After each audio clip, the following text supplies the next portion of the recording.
Hello, BookTube.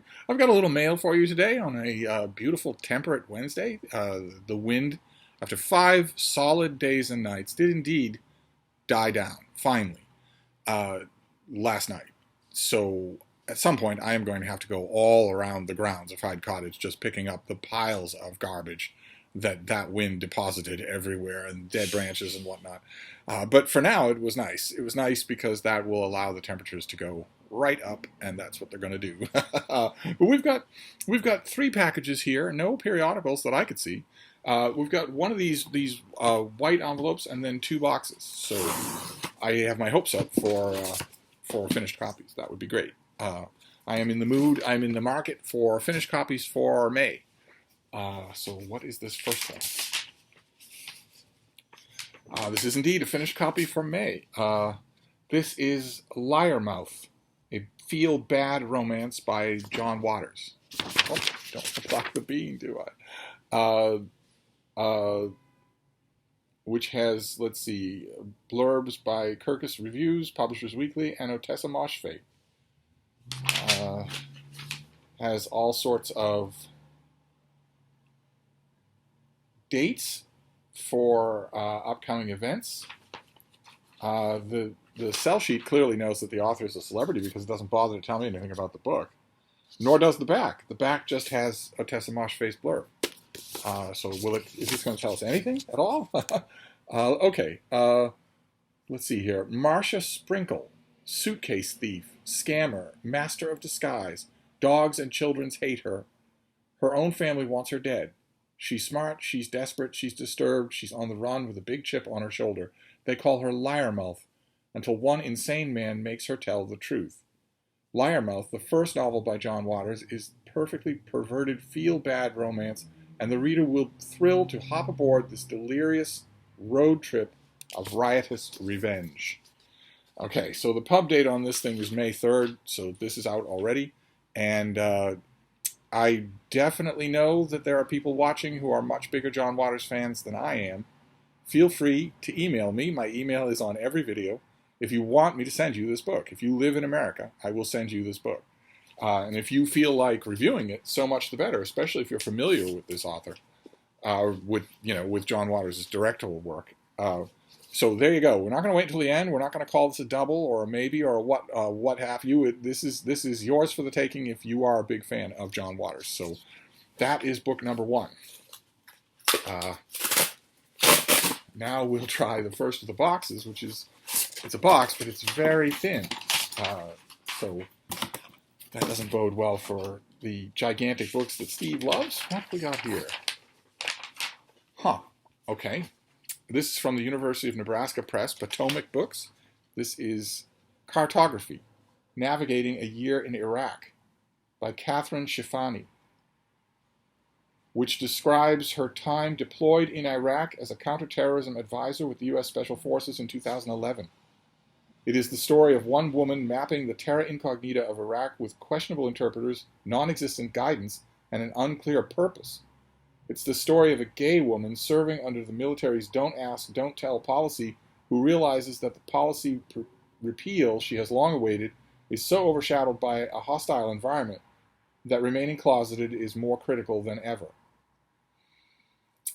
At the heart of the book is her quest to understand the Iraqi landscape and the Special Forces culture of American men she worked alongside as a gay woman and a member of the Air Force. Sure as hell doesn't sound like that's at the heart of the book. I don't think Iraq has anything to do with this book, from the description anyway. Her memoir examines both the perils of being undertrained and under-equipped to perform the job assigned to her in her role as an advisor and some of the unique situations, good and bad, her gender created in such an irregular combat environment. The author's deployment was an exercise in exploration, observation, and navigating a wholly foreign land. Well, it's good to know that duty didn't make that list. This comes out on June the 1st. It's a tiny little thing, and since we're in the middle of May, I will read this tonight and see if... I have to admit, I'm kind of hoping that many aspects of that description were wrong. I'm kind of hoping that that's the case. What have we got here about the author? 14-year Air Force veteran and currently serves on the Air Force Reserve Command. She was deployed in 2011 with the Army to Iraq, where at 25 years old, she became the officer in charge and the head logistics advisor for the Iraqi Counterterrorism Service and Iraqi Special Operations Forces. Okay. Great. Well, this has blurbs by Ben Fountain and also by Anthony Swafford. So I will give it a read tonight. Won't take any time at all. So we'll see what that's like. And then we'll do the last box. And then we'll be telling, look at how despondent the Dean looks. Look at how despondent you look. Huh? We couldn't stay out forever, baby. We couldn't do it.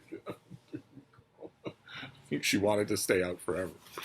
She often does. Even though, she's overheating, she still wants to stay out forever. We're probably going to have a lot of problems like that this summer. We tend to every summer, where she just wants to stay outside, and even though she's panting her head off. But anyway, this is another finished copy here. Oh, great. Okay, this is June the 1st. I think we saw this already. I think this is also from Potomac Books. Another day where all the books are from the same place. This is also from Potomac Books. I think we saw the advanced copy of this, and it was fascinating. But there are a lot of you new to the channel since then, so we'll go over this again. This is by Andrew Fox, and it is called The Devil's Toy Box, Exposing and Diffusing Promethean Terrorists. That's the term here, Promethean Terrorists. And really, Potomac Books, accept the golf clap and take a discreet bow for the audience. That is a very simple and very effective way that you make a good book cover. It's kind of amazing that publishing houses with 10 times the money at their disposal of Potomac Books can't get this right. But anyway, let's see here. So a Promethean technology is one that allows someone of average resources, skills, and intelligence to carry out actions that were once only doable by governments, militaries, or institutions with considerable resources. Essentially, Promethean technologies allow users to create their own weapons of mass destruction. These emerging technologies are increasingly affordable and accessible, and are no more complicated to operate than a satellite TV control box or a smartphone. Although these technologies are a terrifying prospect, the more we know about these dangers, the better we can prepare to head them off. What are you doing, baby? Used to be.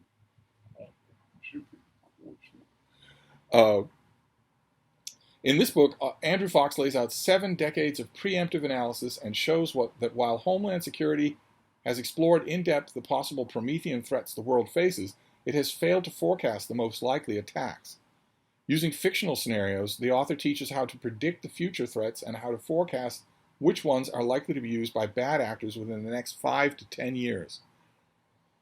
And Andrew Fox has worked for the Department of Homeland Security for 15 years, starting with FEMA in the wake of Hurricane Katrina. And this comes out on June the 1st, so this is another one. Oh, careful, baby. Here, let me get this out of your way. Get all this stuff out of your way. There you go. Oh, there you go. She just collapsed next to me again.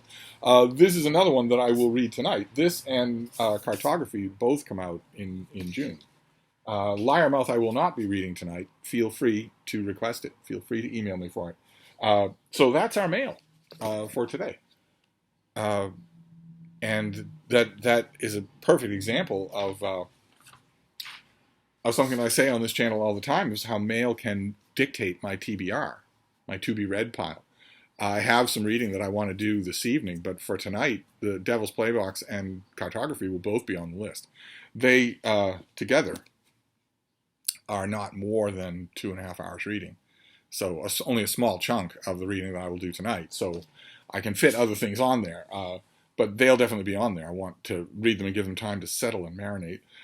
So that's it. That is our mail haul for today. Well, the bean is gone now, so it's time to wrap up the video. But I'll be back. Thank you, BookTube.